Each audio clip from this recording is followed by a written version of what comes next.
नमस्कार दोस्तों, आज मैं आपको पाप मोचनी एकादशी व्रत में सुनी जाने वाली एगारस माता की कहानी सुनाने जा रही हूँ। प्रेम से बोलिए एगारस माता की जय हो, विष्णु भगवान की जय हो। एक समय की बात है, एक नगर में एक राजा राज्य करता था। वह बहुत ही धार्मिक प्रवृत्ति का था। उस राजा को समय आने पर दो कन्याओं का जन्म हुआ।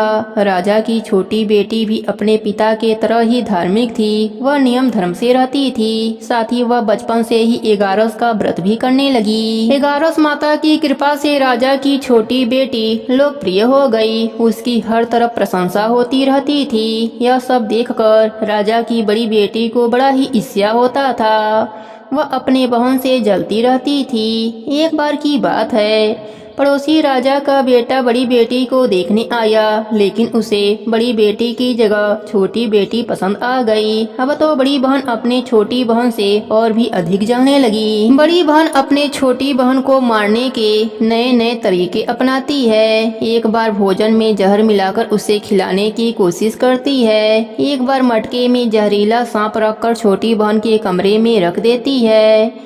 एक बार छोटी बहन को पनघट पर पानी भरने के लिए ले जाती है और धोखे से नदी में धक्का दे देती है। हर बार एगारस माता उसे बचा लेती हैं, क्योंकि वह एगारस माता का व्रत किया करती थी। बड़ी बहन बहुत परेशान हो गई कि यह तो किसी भी तरह से नहीं मरती।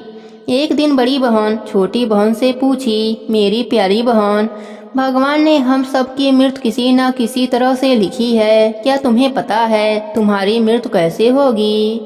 छोटी बहन बहुत ही सीधी साधी थी। वह बोली, मेरी मृत्यु मेरे पालतू तोते के गले में जो हार है उसी में अटकी हुई है।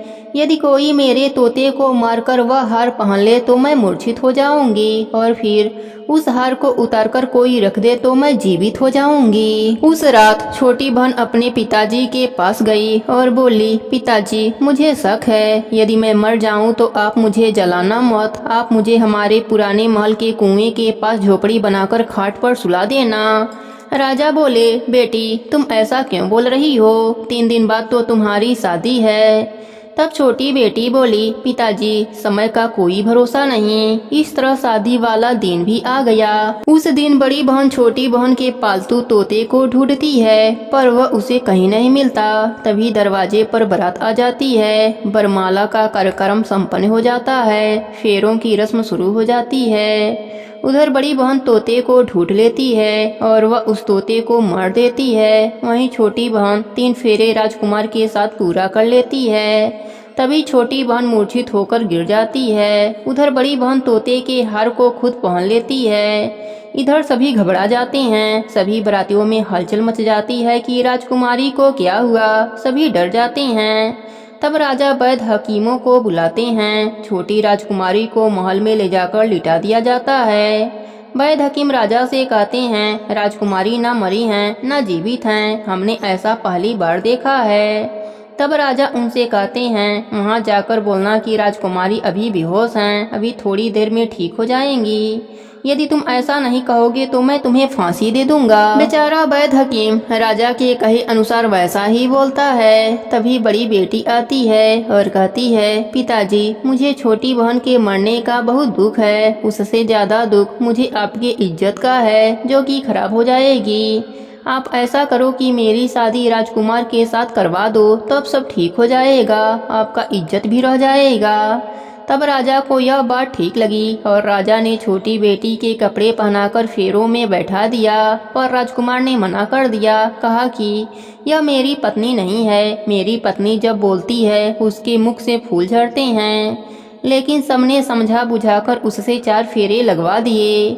बड़ी राजकुमारी ससुराल आई तो राजकुमार ना तो उससे बात करते थे, ना उसके हाथ से पानी पीते थे, और ना ही उसके हाथ का बनाया हुआ खाना खाते थे। राजकुमार ने मन ही मन सोचा, मैं पता लगाकर रहूंगा कि मेरी पत्नी के साथ क्या हुआ।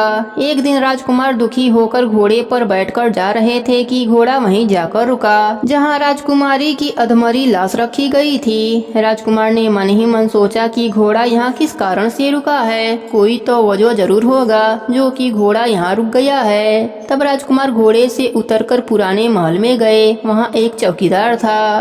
राजकुमार ने पूछा, यह महल किसका है? तब चौकीदार ने बताया कि यह महल आपके ससुर जी का है। वहाँ खाट पर कौन सो रहा है? राजकुमार ने चौकीदार से पूछा।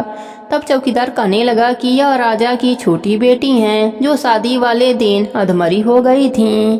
तब राजकुमार ने कहा, यह तो मेरी पत्नी हैं, इनके साथ मेरे फेरे हुए थे। तब राजकुमार ने चौकीदार से कहा, तुम किसी से कुछ मत कहना कि मैं यहाँ हूँ, मैं तुम्हें मुँह मांगी रकम दूंगा। चौकीदार ने हाँ कह दिया। राजकुमार खाट के पास गया और बचे हुए फेरे खाट के साथ ले लिया। राजकुमार उस दिन वहीं पर रहा। छोटी रानी रात को खड़ी हो गई। उसने अपने पास अपने पति को देखा तो वह बहुत रोई। राजकुमार ने पूछा, बड़ी अजीब बात है, तुम शादी वाले दिन मूर्छित कैसे हो गई थी? तुम्हारे पिताजी ने मेरी शादी तुम्हारी बड़ी बहन से करवा दिया, पर मैंने उसे स्वीकार ही नहीं किया है। तुम मुझे पूरी बात बताओ। तुम दिन भर मूर्छित कैसे रहती हो? इस टाइम उठ कैसे गई? इसका भी राज बताओ। तब राजकुमारी ने अपने पति को तोते और हार वाली सारी बात बताई और यह भी बताया कि यह बात मैंने अपने बड़ी बहन को बताई थी। एक दिन उसने मुझसे मेरे मृत्यु का उपाय पूछा, तब मैंने उसे पूरी बात बताई थी। मेरी बड़ी बहन मुझसे बहुत ईर्ष्या करती है। उसने कई बार मुझे मारने की कोशिश की, पर 11 माता ने मुझे हर बार बचा लिया। यह सब मेरी बड़ी बहन ने किया है। तोते के गले में जो हार था वह मेरी बहन दिन में पहन लेती है और रात को उतार देती है, इसलिए मैं दिन में मूर्छित रहती हूँ और रात को जीवित हो जाती हूँ। यदि वह हार मुझे वापस मिल जाए तो मैं हमेशा के लिए जीवित हो जाऊंगी।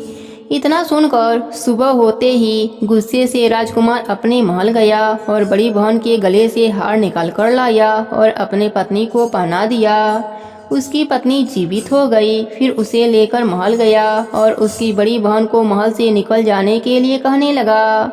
बड़ी बहन रोने लगी और रोते रोते बोली, हे छोटी बहन, तुम्हें क्यों हर खुशी भगवान दे देते हैं और मुझे क्यों दुख देते हैं? इसका रहस्य बताओ। तब छोटी बेटी बोली, तुम्हारे मन में लालच रहता है, इस कारण तुम्हें दुख मिलता है और मैं सबका कल्याण चाहती हूँ। साथ ही 11 का व्रत भी करती हूँ, इसलिए काल भी मेरा कुछ नहीं बिगाड़ सकता। यह सब 11 माता की महिमा है। जो मेरे साथ तुमने कई अनहोनी किया पर हुआ नहीं, हर बार 11 माता ने मेरी रक्षा करी।